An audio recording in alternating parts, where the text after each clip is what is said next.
वृंदा विपिन बिहारी नंद लाला, वृंदा विपिन बिहारी नंद लाला, वृंदा विपिन बिहारी नंद लाला, वृंदा विपिन बिहारी नंद लाला, सेवा कुंज बिहारी नंद लाला, सेवा कुंज बिहारी नंद लाला, यमुना पुलिन बिहारी नंद लाला, यमुना पुलिन बिहारी नंद लाला, मेरा मदन बिहारी नंद लाला, मेरा मदन बिहारी नंद लाला, भज गोविंद गोविंद गोपाला, भज गोविंद गोविंद गोपाला, भज गोविंद गोविंद गोपाला, भज गोविंद गोविंद गोपाला, माथे पे मुकुट देखी चंद्रिका की चटक देखी, छवि की लटक देखी, रूप रस पीजिए, लोचन विशाल देख, गले गुंजमाल देख, अधर रसाल देख, चित्त चौक कीजिए, कुंडल की हलन देखे, पलकन की पलन देखे, पलकन की चलन देखे, सर्वस्व दीजिए, पीतांबर छोर देखे, मुरली की घोर देखे, सामर की ओर देखे, देखे मोही कीजिए, गोविंद गोविंद गोपाला, भज गोविंद गोविंद गोपाला, भज गोविंद गोविंद गोपाला, भज गोविंद गोविंद गोपाला, मेरा मुरली मनोहर नंद लाला, मेरा मुरली मनोहर नंद लाला, मेरा मुरली मनोहर नंद लाला, मेरा मुरली मनोहर नंद लाला, मेरा मुरली मनोहर नंद लाला, मेरा मुरली मनोहर नंद लाला, मेरा मुरली मनोहर नंद लाला, मेरा मुरली मनोहर नंद लाला, भज गोविंद गोविंद गोपाला, भज गोविंद हरि गोविंद बोल। गोपाला, भज गोविंद गोविंद गोपाला, भज गोविंद सब गाइए। गोविंद गोपाला, भज गोविंद गोविंद गोपाला, भज गोविंद गोविंद गोपाला, मेरा मुरली मनोहर नंद लाला, मेरा मुरली मनोहर नंद लाला, मेरा मुरली मनोहर नंद लाला, मेरा मुरली मनोहर नंद लाला, मेरा मुरली मनोहर नंद लाला, मेरा मुरली मनोहर नंद लाला, भज गोविंद गोविंद गोपाला, भज गोविंद गोविंद गोपाला, भज गोविंद गोविंद गोपाला, भज गोविंद गोविंद गोपाला, गोपाला गोपाला, गोपाला गोपाला, गोपाला गोपाला, गोपाला गोपाला, गोपाला गोपाला गोपाला गोपाला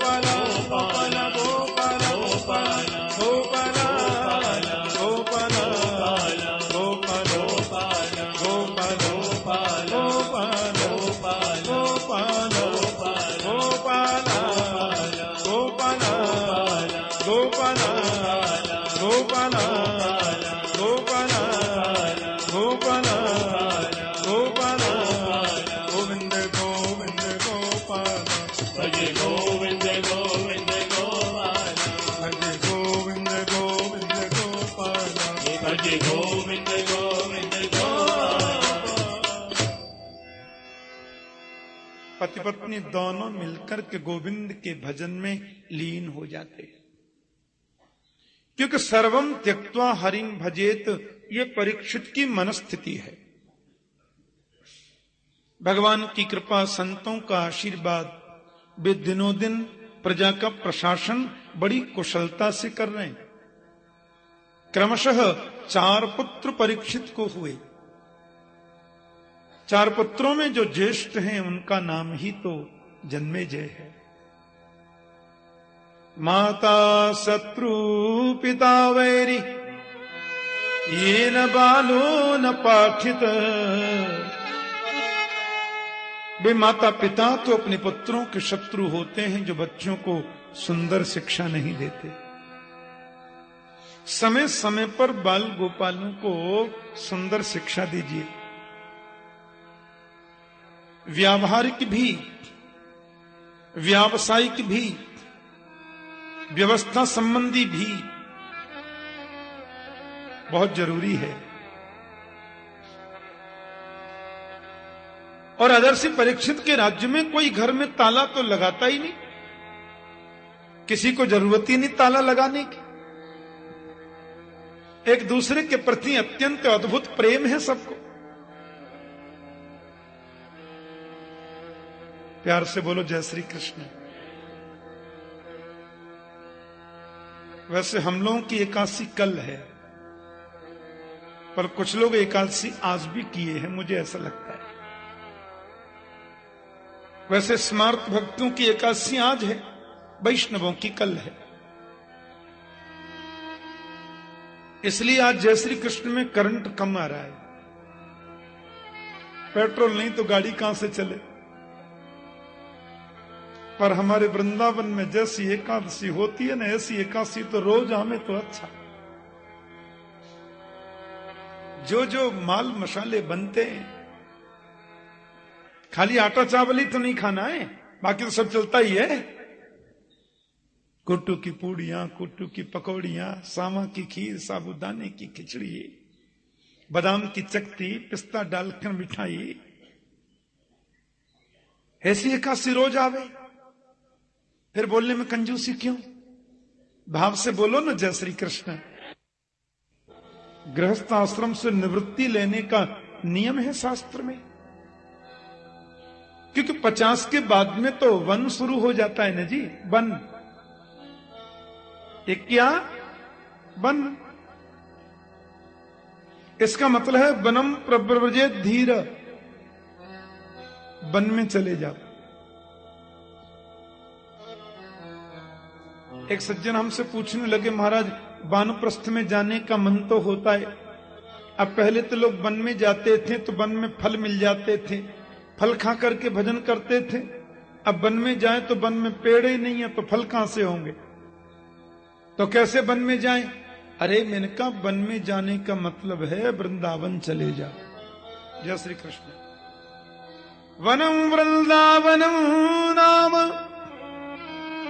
पशव्यम नव काननम, गोप गोपी गवाम सेव्यम, पुण्याद्रि तृणवीरुधम। वन में जाने का मतलब है 50 के ऊपर जाओ तो ज्यादा से ज्यादा वृंदावन जाने की चेष्टा करो। बस वृंदावन आ गए फिर कुछ करना जरूरी नहीं है। वृंदावन की गलियों में भ्रमण करना ही प्रदक्षिणा है, परिक्रमा है। वृंदावन में विश्राम करना ही समाधि है, ऐसा संत जन कहते हैं। क्योंकि यहां तो कण कण में गोपाल वास करता है। स्वामी श्री अखंडानंद सरस्वती जी महाराज भागवत के और संत समाज के बड़े प्रतिष्ठित विद्वान। मैं जब बहुत छोटा था मैंने सुना स्वामी जी एक बार यमुना किनारे जा रहे थे, साथ में उनके कुछ संत थे। स्वामी जी ने तुरंत एक मुट्ठी बालू उठाई और उन साथियों को दिखाते हुए बोले, इस बालू को जरा गौर से देखो, इसमें एक कण श्याम है तो एक कण गौर है। बोलो जय श्री कृष्ण। इस भूमि के कण कण में गोविंद प्रिया प्रियतम वास करते हैं। ऐसी पावन स्थली वृंदावन है और समस्त देव वहां आकर के निवास करते हैं आनंद प्रदान करने के लिए। वृंदावन चले जाओ। राजर्षि परीक्षित ने देखा कि 45 का तो हो ही रहा हूं और 50 के बाद गृहस्थ आश्रम के से निवृत्ति लेने का नियम है, तो तो थोड़ा अभ्यास करें ना, थोड़ा सत्संग अभ्यास चलना चाहिए। परीक्षित महाराज ने आज अपने खजाने में प्रवेश किया और खजाने में जाकर के देखा तो एक बड़ा सुंदर सुवर्ण मंडित मुकुट है, और मुकुट को परीक्षित ने उठाया, सिर पे रख लिया। मेरे बाबाओं के समय का मुकुट है, चलो आज यही पहन लेते हैं। 10 सैनिकों को साथ में लेकर के चले गए सुदूर वन में। ये भाव था थोड़ा भ्रमण भी होगा और किसी संत का दर्शन करेंगे, वन में थोड़ा सत्संग करेंगे। अब हुआ ऐसा कि वो तो घोड़ा तेज ज्यादा हो गया, नितांत निर्जन वन आ गया, और एक जगह पर ऐसे कुछ तिराही चौराही सी आई कि वो कोई किधर निकल गया, कोई किधर, परीक्षित बिल्कुल अकेले पड़ गए और इनका घोड़ा नितांत वन में चला गया। वहां जाकर के परीक्षित महाराज ने एक विचित्र दृश्य देखा। ध्यान से सुनना। एक पैर से कोई बैल खड़ा है, एक ही पैर है, और बैल के सामने गौ माता खड़ी है। ये बैल स्वयं धर्म है। सतयुग में धर्म के 4 चरण होते हैं, सत्य, दान, दया और पवित्रता। त्रेता आते आते उसके 3 पैर रह जाते हैं, सत्य, दान और दया। द्वापर में 2 ही चरण रह जाते हैं, सत्य और दान। पर कलयुग आते आते धर्म का एक ही पैर सुरक्षित रहता है, और वो है सत्य। इसलिए तो गोस्वामी जी कहते हैं, धर्म न दूसरा सत्य समाना। कलयुग में तो धर्म सत्य में ही प्रतिष्ठित है, वही एकमात्र स्तंभ बचा है। और उसके सामने जो गौ माता खड़ी खड़ी बैल को देखकर रो रही है, वो साक्षात पृथ्वी है। ये दोनों रो रहे हैं। पृथ्वी रूपा गाय रोती है और बैल उसको समझाता है कि कश्चिद भद्रे रामयमात्मनस्ते भिक्षायासीं लायते सन्मुखेन आलक्ष्ये भवतीमन्तराधिं दूरे बंधुम सोचसी कंचनाम्ब। माता क्यों रोती है आप तो करुणामयी है ना, मातृ रूपा है। आपका कोई बंधु आपको छोड़कर चला गया, जिसके वियोग में रोती हो? या फिर पादैर न्यूनम सोचसी मेक पादम, आप इसलिए भी रो सकती हैं। मुझे लगता है कि बैल तो 4 पैरों का ही अच्छा लगता है, मेरे 3 पैर किसी ने काट दिए, इसलिए आप में करुणा आ गई और आप रो रही हैं। मुझे 1 पैर से खड़ा देखकर के आपको ऐसा लग रहा है। क्या बात है देवी, मुझे बताओ। परीक्षित ने कहा, बात क्या कर रहे हैं? प्रणाम, मैं परीक्षित। कौन है आप? आपके 3 पैर किसने तोड़े? मेरे राज्य में आकर के धृष्टता करने की हिम्मत किसकी हुई? हे भगवान, मेरे राज्य में तो ऐसा कभी नहीं हुआ। मेरे रहते हुए आपके 3 पैर किसने तोड़ दिए? किसने किया ऐसा? उसका नाम बताएं, मैं उसको दंड दूंगा, मैं प्रयास करूंगा उसको दंड देने का, क्योंकि मेरे रहते ऐसा होना नहीं चाहिए। धर्मरूपी बैल बोला, किसका नाम लूं कि मेरे 3 पैर किसने काटे?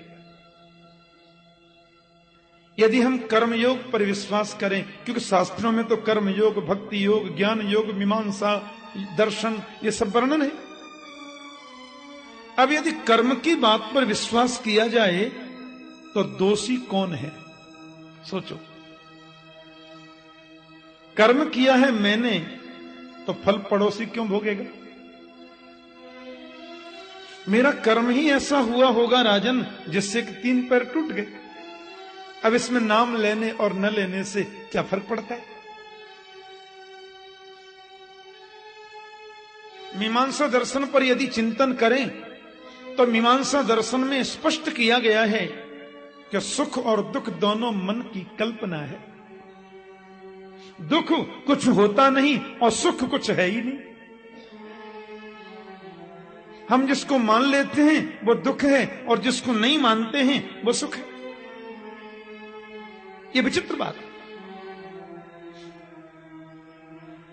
एक आदमी के सवेरे बादाम का हलवा जब बन रहा था ना नाश्ते में, तो थोड़ा अच्छा नहीं बना, बस डांट रहा है नौकर को, रसोइया को, इतने दिन हो गए, बूढ़े हो गए, शर्म नहीं आती है, ढंग से नहीं बनाया, सब नाश्ता किरकिरा कर दिया है। और एक आदमी के घर में यदि सब्जी बन गई आज, तो पूरा परिवार खुशी के मारे झूम रहा है, आज हमारे बच्चे सब्जी के साथ में भोजन करेंगे। बताओ क्या है सुख और क्या है दुख। एक आदमी आया, चेहरा सूजा हुआ है, क्या बात है भाई जी, बड़े उदास लगते हो।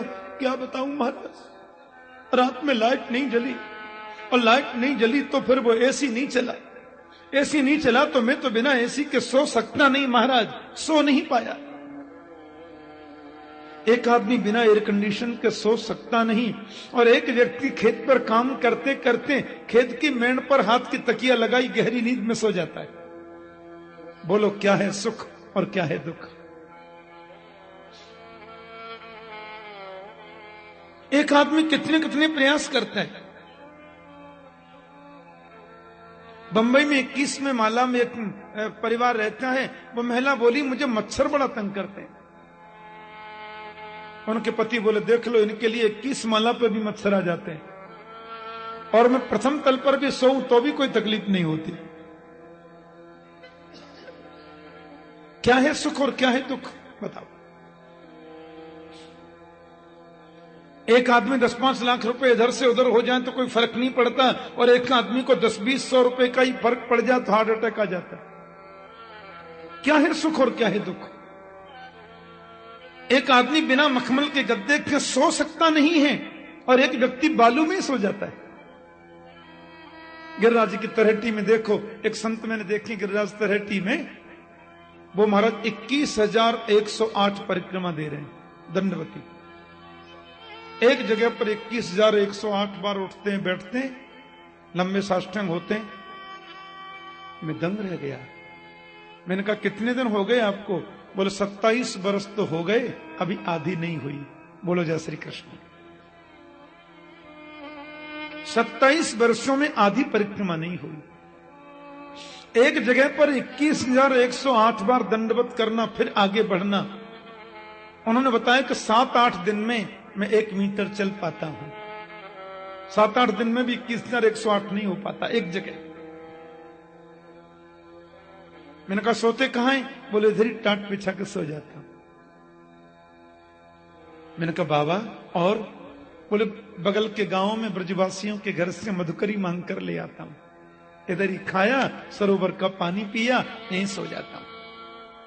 मैंने कहा और कोई आगे पीछे बारिश। बोले बारिश तो गोवर्धन नाथ है। मैंने कह दिया है कि मर जाऊं तो पूरी परिक्रमा मुझे घसीटना, और घसीटते घसीटते सारे शरीर को रज में मिला देना, बात खत्म। क्या है सुख और क्या है दुख। ये हमारे मन की कल्पना ही सुख है और कल्पना ही दुख है।